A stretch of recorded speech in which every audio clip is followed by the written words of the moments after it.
Ravi de vous retrouver pour ce nouveau numéro de l'entretien du jour. Aujourd'hui, nous allons nous intéresser à la jeunesse de l'Afrique et du monde. Nous allons nous intéresser à la francophonie, au développement. Et ce sera avec Esther Djossa. Elle co-préside le Parlement francophone, Parlement mondial, on peut le dire, francophone. Et avec elle, nous parlerons donc de cette thématique-là. Alors, Madame Esther Djossa, bonjour. Bonjour, Madame Claire. Et ravi de vous recevoir sur plaisir. SICA. En tout cas, vous êtes la coprésidente de ce Parlement depuis 1 an déjà. Mais pourquoi un tel Parlement ? Alors, le Parlement francophone des jeunes au niveau mondial est une initiative des sommets des chefs d'État de la francophonie qui se sont retrouvés en 1999 à Moncton au Canada. Et le thème principal de ce sommet était la jeunesse. Et à la fin des recommandations, ils ont proposé la mise en place d'un parlement francophone des jeunes afin de permettre aux jeunes de s'appliquer sur l'art parlementaire, comment ça se passe au niveau législatif, pour que les jeunes, d'une certaine manière, apprennent l'art oratoire et tout ce qui est lié à l'activité parlementaire. Mais la mise en œuvre de cette décision a été confiée à l'Assemblée parlementaire de la francophonie, donc qui est une institution partenaire à l'OIF, et donc grâce à qui on a installé en 2001 le premier Parlement francophone des jeunes. C'est ça.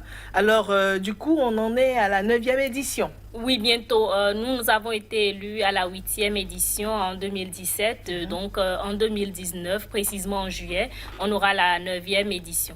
C'est ça. Alors, justement, ce Parlement-là des jeunes, c'est quoi sa vision ?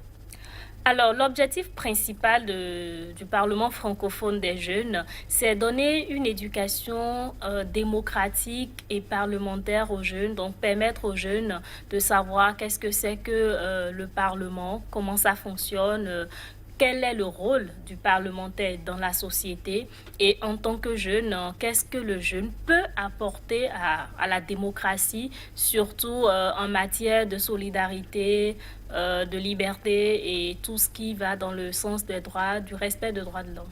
C'est ça. Et c'est quoi le fonctionnement de ce Parlement ? Alors, le Parlement francophone des jeunes, comme je le disais, est au niveau mondial et donc le Parlement est composé des jeunes des différents pays membres de la francophonie. Et au total, c'est 2 jeunes qu'on envoie par pays et qui se réunissent à l'édition qu'on organise. Et pour l'édition 2017, c'était plus de 84 jeunes donc venus des pays membres de la francophonie. Même les pays qui n'ont pas le français en commun, mais quand même qui partagent les valeurs de la francophonie et qui y sont membres, un peu comme le Vietnam et autres. Donc, eux aussi, ils sont membres de ce Parlement. Et quand on se réunit, on fait l'élection, on élit 2 personnes pour pouvoir diriger le Parlement pendant 2 ans. Et moi, j'ai été élue avec un Canadien, Yuka Etienne. C'est ça. Alors, c'est quoi les défis de ce poste-là que vous occupez, ou plutôt les défis que vous rencontrez au cours de votre mandat ? Vous avez un mandat de 2 années. Oui. Alors, c'est quoi les défis que vous rencontrez ? Alors, le premier défi, c'est comment rendre très opérationnel le Parlement francophone des jeunes.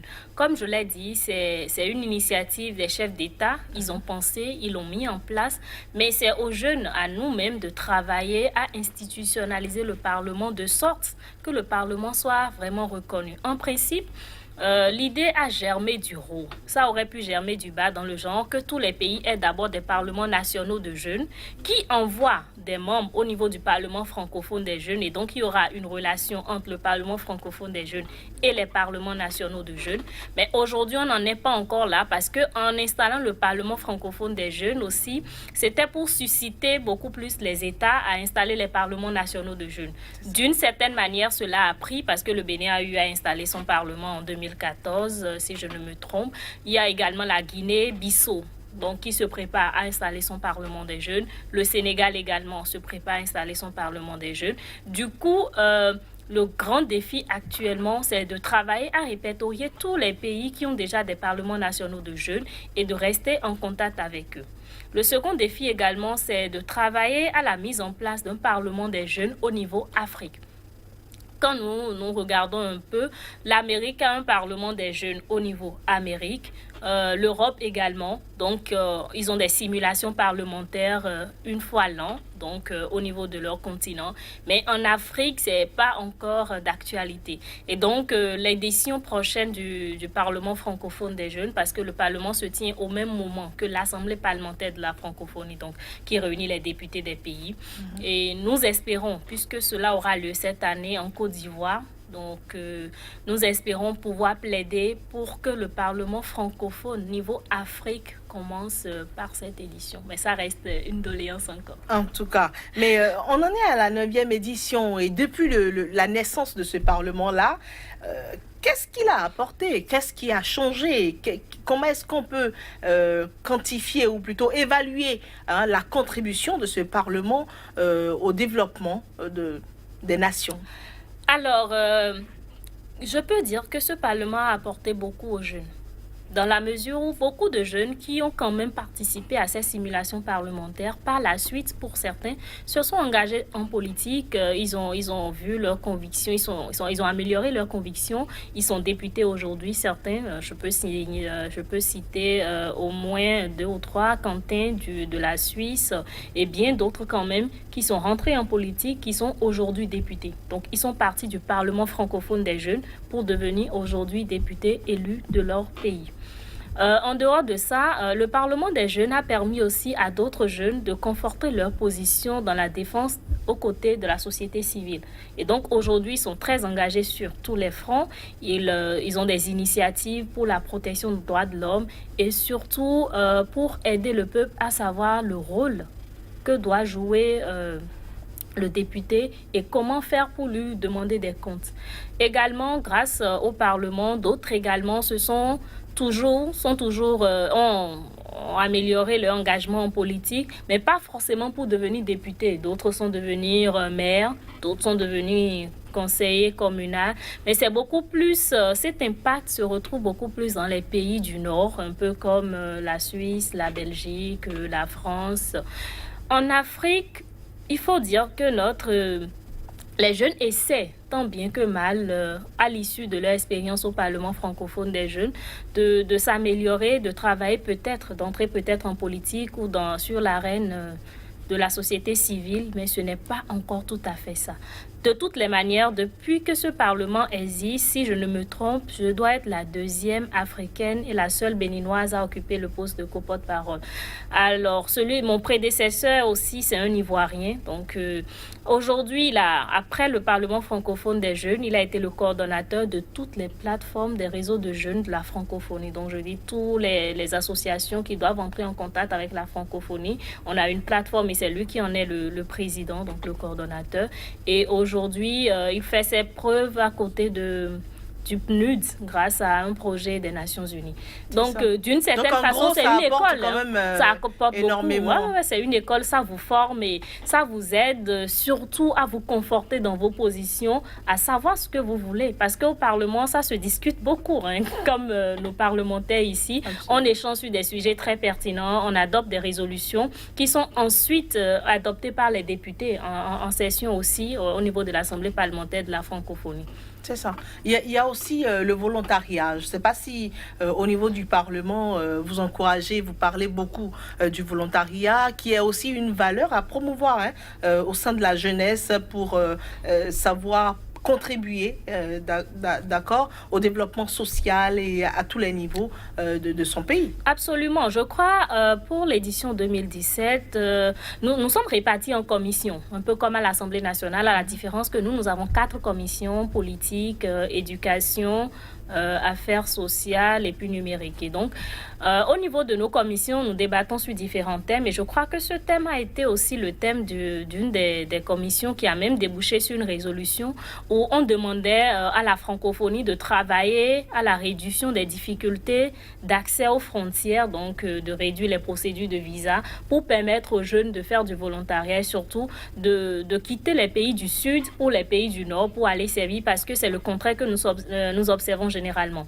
Les pays du Nord ont la facilité de venir faire du volontariat chez nous pour savoir comment on fonctionne, pour servir notre communauté, alors que le contraire n'est pas toujours évident. Donc, nous y travaillons également. Sans oublier aussi que les relations sud-sud aussi. Nous avons des pays africains, pas forcément du Nord, mais nous avons aussi des pays du Sud où il y a beaucoup de choses à apprendre, où les échanges sont très importants entre jeunes. Oui, ça se fait. Je crois que la collaboration sud-sud est un peu moins difficile que la collaboration nord-sud. C'est pourquoi nous, dans Sud-Nord. Sud-Nord plutôt, c'est pourquoi dans notre recommandation, on avait mis l'accent là-dessus. Parce que quand le débat est venu, pour aller dans les pays sud-sud, c'est pas aussi difficile en termes de visa. Donc, nous immigrons facilement. C'est parce que les gens ne font pas très attention. Ils ont l'impression que l'immigration, c'est seulement nord-sud. Mais nous immigrons beaucoup sud-sud en Afrique et ça ne nous cause pas généralement de problème pour obtenir des visas dans ces conditions. Et justement, je vais rebondir sur ce que vous venez de dire. Vous parlez d'immigration et ça, c'est un problème vraiment de la jeunesse aujourd'hui où on parle d'immigration, où on parle de milliers de morts dans la Méditerranée, où on parle de gens maltraités en Libye, etc. Ça aussi, c'est une thématique à prendre à bras le corps. Absolument. Je ne doute pas que pour la prochaine session, donc l'édition de 2019, que le sujet vienne.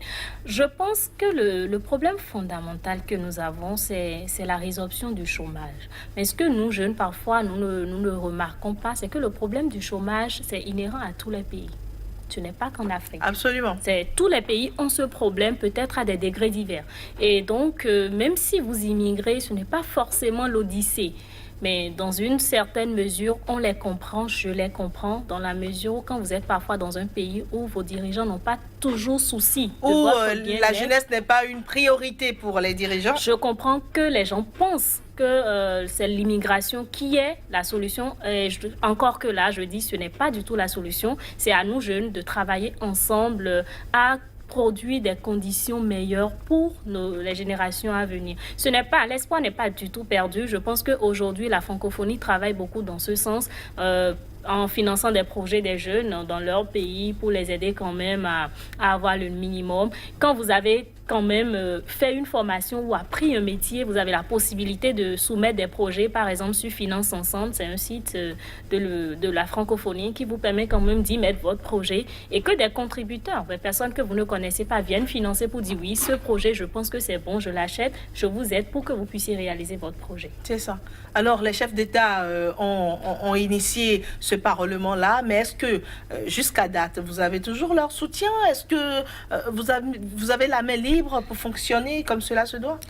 Alors, oui, ils ont initié et ils suivent. Ils suivent dans la mesure où, en 2017, lors du sommet Antananarivo, en 2016 plutôt, à Madagascar, pour la première fois, les jeunes ont pris la parole au sommet des chefs d'État de la francophonie. Et quand je dis sommet des chefs d'État de la francophonie, c'est la plus grande instance de l'OIF. Donc, c'est vraiment intéressant que les jeunes prennent la parole pour dire ce dont ils ont besoin, ce qu'ils veulent que les chefs d'État corrigent. Et récemment, déjà en 2018, à Erevan, nous avons fait le même exercice. Donc, nous avons travaillé sur des résolutions que nous avons présentées aux chefs d'État pour leur parler des problèmes que nous avons prioritairement. Et nous avons surtout mis l'accent sur le fait que les jeunes ne doivent plus être des tapisseries dans nos sommets, parce que c'est vrai, on fait voyager les jeunes, on les amène, mais ils n'ont pas forcément droit à la parole. Ils sont beaucoup plus là comme des observateurs et je pense qu'ils sont à l'écoute et ils travaillent à ce que cela soit amélioré. La preuve, nous avons eu la chance quand même, moi et mon second Yuka Etienne, de remettre les résolutions que nous avons adoptées à la 8e édition du Parlement francophone aux chefs d'État lors de leur rencontre à huis clos. En tout cas, on vous soutient dans tout ce que vous faites puisque cela contribue donc au développement de nos pays, donc de tous les pays membres donc de la francophonie. Merci à vous, Esther Djossa. Merci à vous. Je rappelle, vous êtes co-porte-parole du Parlement francophone au niveau mondial. Voilà, avec vous, nous avons passé ce Parlement à la loupe. Nous avons parlé développement jeunesse. Merci d'avoir accepté de répondre à nos questions. Un plaisir et je profite pour dire que les candidatures sont déjà lancées pour la prochaine édition du Parlement francophone. C'est sûr que ce n'est pas tombé dans les oreilles de sourds. Allez, au revoir et merci pour votre attention. Merci.